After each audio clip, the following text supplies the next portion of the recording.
When ego and talent end up with the same person, that's a very real tragedy. मैं बात करने वाला हूं टॉमिथी शैलमेट के बारे में।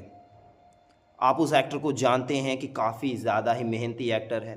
जिस कैरेक्टर को वो प्ले करता है वो उस कैरेक्टर के अंदर ही घुस जाता है और इस तरह से प्ले करता है कि वो एक कल्ट बना लेता है। और कोई भी ये डिनाई नहीं कर सकता है कि आज के मॉडर्न एरा में वो मॉडर्न एक्टर्स में सबसे वन ऑफ द बेस्ट है।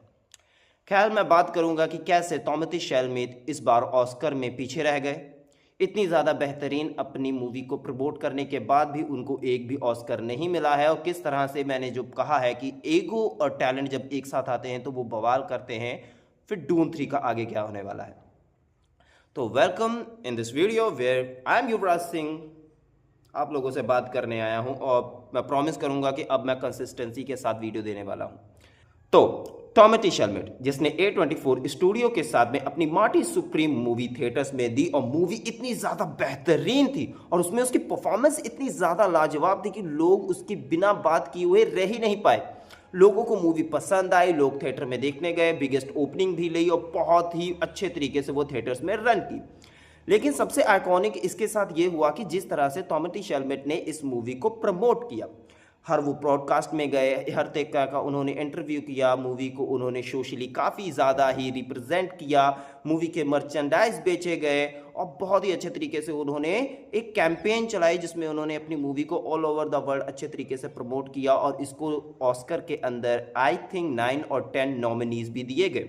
और बहुत ही ज़्यादा हाई चांसेस भी थे कि जो इस साल का ऑस्कर होगा वह टॉमिथी शैलमेट ही लेकर जाएंगे, क्योंकि हर तरफ उसी का जिक्र हो रहा था और किसी की तो बात ही नहीं हो रही थी। लेकिन फरवरी में मैथ्यू मैकॉनही के साथ में इंटरव्यू करते हुए टॉमिथी ने बस एक छोटा सा स्टेटमेंट दिया जिसने सब कुछ बदल के रख दिया। ड्यूरिंग दैट इंटरव्यू टॉमिथी ने यह कहा कि लोग बैलेट ओपेरा को जिंदा रखने की कोशिश कर रहे हैं, उनको इस आर्ट फॉर्म से कोई लेना देना नहीं है, वो इतना ज़्यादा एक्साइटेड भी नहीं है कि उनको कभी इसमें वर्क करना पड़े।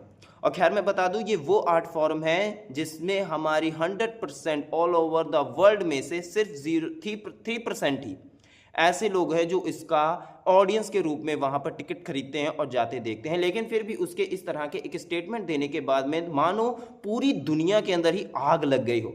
हर कोई अब टॉमिथी को क्रिटिसाइज कर रहा है, उसको हर तरफ से गालियाँ दी जा रही हैं। इवन द हॉलीवुड भी, अब पूरा का पूरा हॉलीवुड टॉमिथी के खिलाफ हो गया। ऑस्कर के दौरान पर उसका काफ़ी ज़्यादा मजाक भी उड़ाया गया, जोक्स बनाए गए, और काफ़ी ज़्यादा उसको यूँ मान लो कि दुनिया के सामने और हॉलीवुड की तरफ से ह्यूमिलिएट किया गया। लेकिन वो बंदा बेचारा अपने दर्द को अपने चेहरे के मुखौटे के पीछे छुपाए हुए एक स्माइल देते हुए सब सहता रहा और देखता रहा। फिर जब ऑस्कर की बारी आई तो भाई हर एक मूवी ने, मान लो सिनर्स ने ऑस्कर जीते, वन बैटल ऑफ अनदर ने ऑस्कर जीते, इसके अलावा और भी एक दो मूवीज़ ने ऑस्कर जीते। लेकिन इतनी ज़्यादा एक्सट्रीम परफॉर्मेंस देने के बाद, इतनी ज़्यादा मूवी को ग्लोबली रिप्रेजेंट करने के बाद और ऑस्कर नॉमिनेशन मिलने के बाद भी एक भी ऑस्कर उसको नहीं मिला। यहाँ पर साफ दिख रहा था कि भाई हॉलीवुड और ऑस्कर यहाँ पर टॉमिथी को ह्यूमिलिएशन के साथ साथ रिवेंज भी ले रहा है। अब टॉमिथी को ये बात चुभ गई, उसको ये इंसल्ट की तरह फील हुआ, और जैसे ही ऑस्कर ख़त्म होता है वो अपनी आने वाली नेक्स्ट मूवी यानी डून 3 के पोस्टर गिराता है।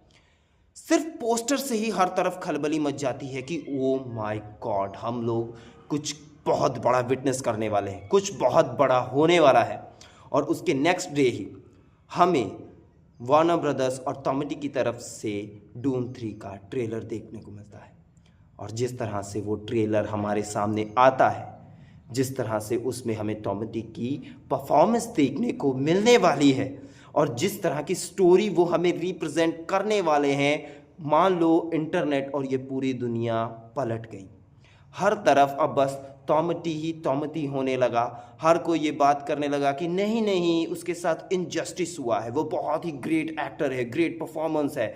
मान लो कि दुनिया के ख्यालात ही बदल गए कि जिस तरह से होता नहीं है दल बदलू लोग, बस दुनिया बदल गई।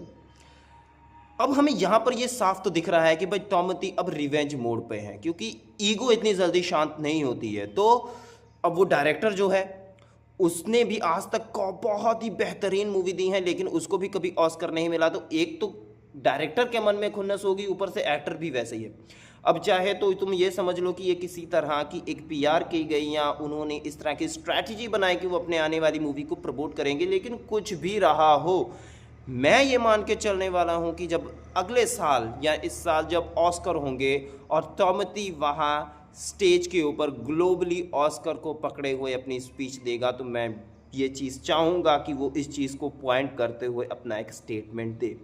वो झुके रहें, वो हॉलीवुड और उन सब लोग जो उसका मजाक बना रहे थे, जो लोग उसको ह्यूमिलिएट करते थे, उसको जवाब देते हुए बताए कि वो आखिरकार कितना ग्रेट एक्टर है और वो क्या कर सकता है।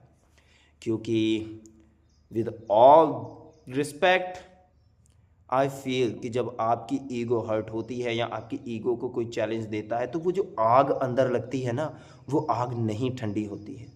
चाहे साल बीत जाए, 2 साल बीत जाए, वो आग हमेशा यहाँ से यहाँ तक जलती रहती है दिन रात, और वो आपको पंप करती रहती है कि कुछ करना है।